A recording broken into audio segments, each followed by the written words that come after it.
मां पार्वती के लंबे बाल, भक्ति, शक्ति और करुणा की अमर कथा हिमालय की पावन पर्वतमालाओं के बीच, जहां बर्फ की चादरें सूर्य की किरणों से चमकती थीं, वहीं एक अलौकिक सौंदर्य से युक्त देवी निवास करती थीं, मां पार्वती।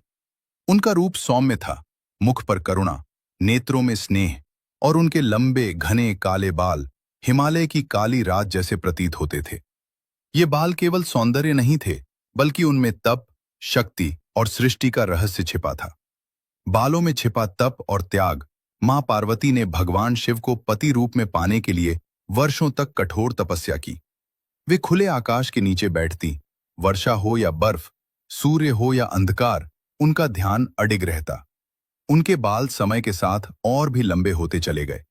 उन्होंने कभी उन्हें सजाने की इच्छा नहीं की, क्योंकि उनके लिए तप ही श्रृंगार था। देवर्षि नारद एक दिन बोले, हे देवी, आपके ये लंबे बाल आपके तप का प्रमाण हैं। इनमें साक्षात शक्ति निवास करती है। मां मुस्कुराईं, पर मौन रहीं। जब शिव ने देखा, मां के बाल एक दिन भगवान शिव तपस्या भंग कर मां पार्वती के समक्ष प्रकट हुए। उन्होंने देखा, धूल से भरे, उलझे हुए, फिर भी दिव्य प्रकाश से चमकते बाल। शिव बोले, पार्वती, तुम्हारे ये केश साधारण नहीं, इनमें सृष्टि की ऊर्जा बह रही है।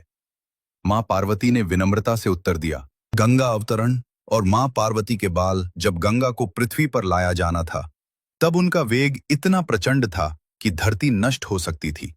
शिव ने गंगा को अपनी जटाओं में धारण किया, परंतु कम लोग जानते हैं, उस दिन मां पार्वती ने भी अपने लंबे बाल खोल दिए थे। गंगा की कुछ धाराएं मां पार्वती के केशों में समा गईं। इससे उनके बाल और भी पवित्र हो गए। कहा जाता है, जहां मां पार्वती के बालों से गंगा की बूंद गिरी, वहां भूमि सदा उर्वर और पवित्र बनी। एक भक्त की पुकार। हिमालय की तराई में एक गरीब स्त्री रहती थी। उसका पुत्र गंभीर रोग से पीड़ित था। उसने सुना था, मां पार्वती के बालों का स्पर्श रोग हर लेता है। वो स्त्री रोती हुई पहाड़ों पर पहुंची और बोली, मां, मैं आपके चरणों तक नहीं पहुंच सकती, बस आपके बालों की छाया मिल जा। मां पार्वती का हृदय करुणा से भर गया। उन्होंने अपने एक लंबे केश को पृथ्वी की ओर झुका दिया। वो केश प्रकाश में बदल गया और उस स्त्री के पुत्र को स्पर्श किया। बालक चंगा हो गया। बालों से बनी रक्षा कवच। एक समय असुरों ने देवताओं पर आक्रमण कर दिया। देवगण मां पार्वती की शरण में आए। मां ने अपने लंबे बालों को आकाश में घुमाया।